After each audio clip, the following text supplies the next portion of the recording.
Good morning. I am praising the Lord that I get to be here today. A lot of you have been praying for me over the past few months, and I want to take this time to thank you for that. It seems like Satan really intensifies his attacks on me every time I'm supposed to be up here. And this week sent a new health problem, and so I'm just so grateful that I get to be here this morning. I don't know who I'm talking for, your benefit or mine, but I'm glad that God answered our prayers and I get to be here.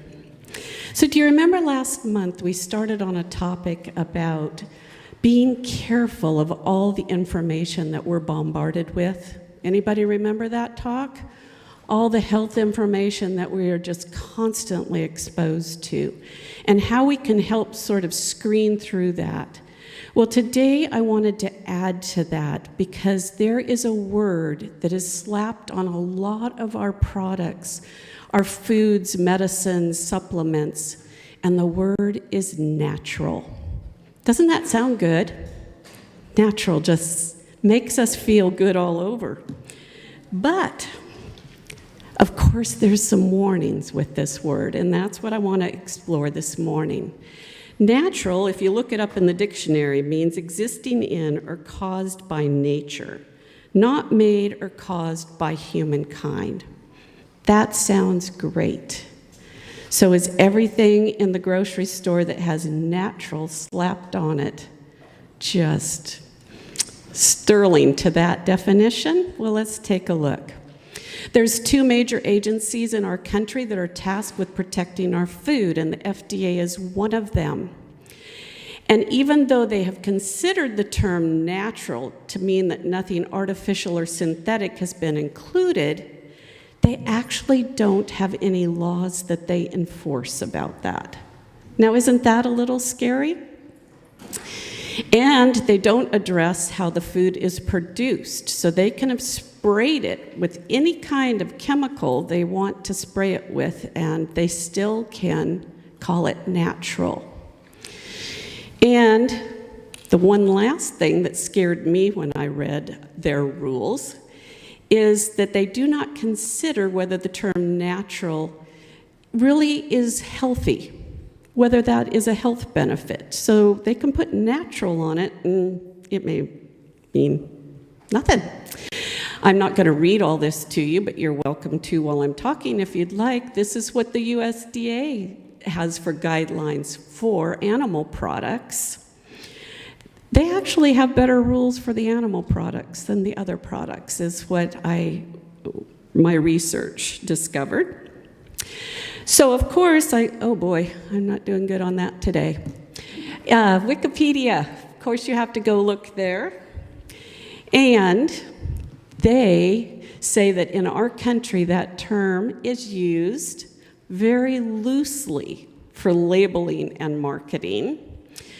And it's very vague what that means. Nobody gets in trouble if they slap it on whatever.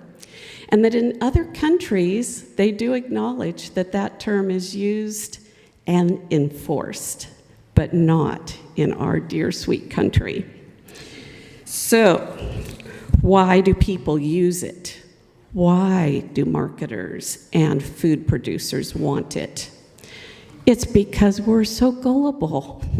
63% of us will pick the product that has natural slapped on it, even if there's a comparable product right next to it that doesn't have natural on it. That's a little sad about our mentality, right? We need to be a little more savvy. Well, if natural means nothing in our country, what does natural flavors mean? Have you noticed that in your list of ingredients? Well, you can see that there is a code of federal regulations here. And it's pretty extensive, a lot of good stuff there, a lot of things that maybe you wouldn't mind eating. But if you get down at the bottom, you'll notice that the natural flavors can include meat, seafood, poultry, eggs, dairy products, or fermentation products.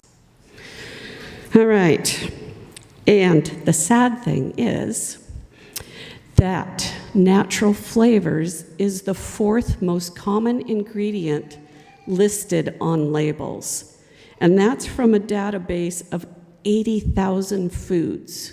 So they looked at 80,000 labels for different products we're purchasing, and natural flavors is the fourth on the list, right there after salt, water, and sugar.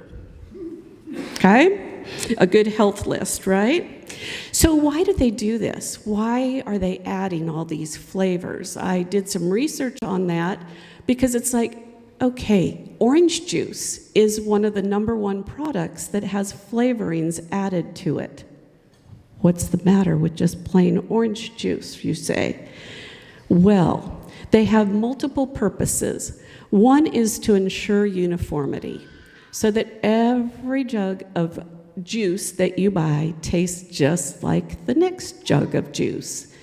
And we know that there's differences in crops, right? Sometimes oranges are sweeter than other times, but they want you to have the same experience every time. Well, that's the good news about why they do that. The good news is that they want you to be happy with that product. The bad, I guess I'm not to that point. Let me skip to that, because here's their goal.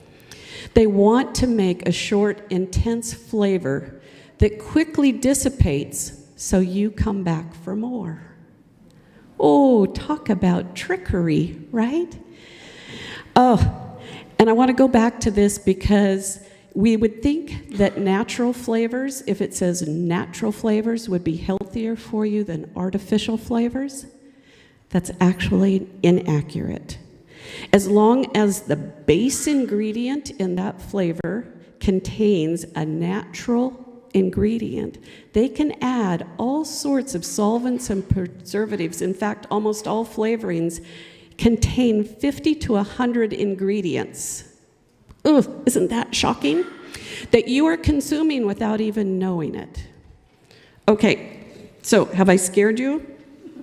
Sorry, it gets worse, just a little bit more, all right? So we want to address this issue. And one of the reasons is because of the things we're being affected by with these ingredients. And you can call the company if you want to know. But they may give you a whole list of ingredients that you've never heard of. And it may or may not contain some ingredients that you would normally eat. One of the things that I discovered in this research was that a frequent ingredient in candies and puddings and a lot of the drinks and desserts that we buy is called Castoreum. I've got to gross you out for just a second, but it actually is an oily, bitter secretion from beavers that they've been using for 80 years in our country for these food products. So, what do we do to try to combat it? Since most of us aren't going to call the company every time because we're not even going to know when they rattle off their list of ingredients. Stick to a diet of whole foods. You will notice that in the produce department, they don't list things as natural, right? Why? Because we all know they're natural, and they're not getting any benefit from it financially. Go vegan, really vegan. And when I say that, that is one of the laws that does stick in our country. If they have put natural flavors in a product, they must declare whether it's vegan or not. They cannot have a meat byproduct as part of the flavorings in that food if it is listed as vegan. So that is your one secure thing. So read your ingredients, call customer support if you really think you can sort through all that.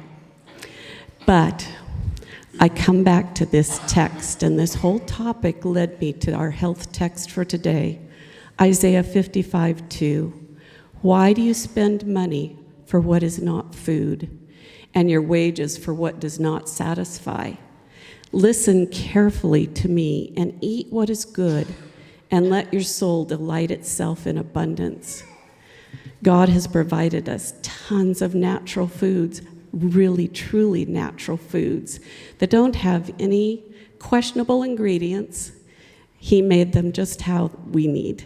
And I pray that you will select more of those this week and follow this advice from Isaiah 55:2 when we're challenged with all of the conflicting motives for our food products in this country. God bless.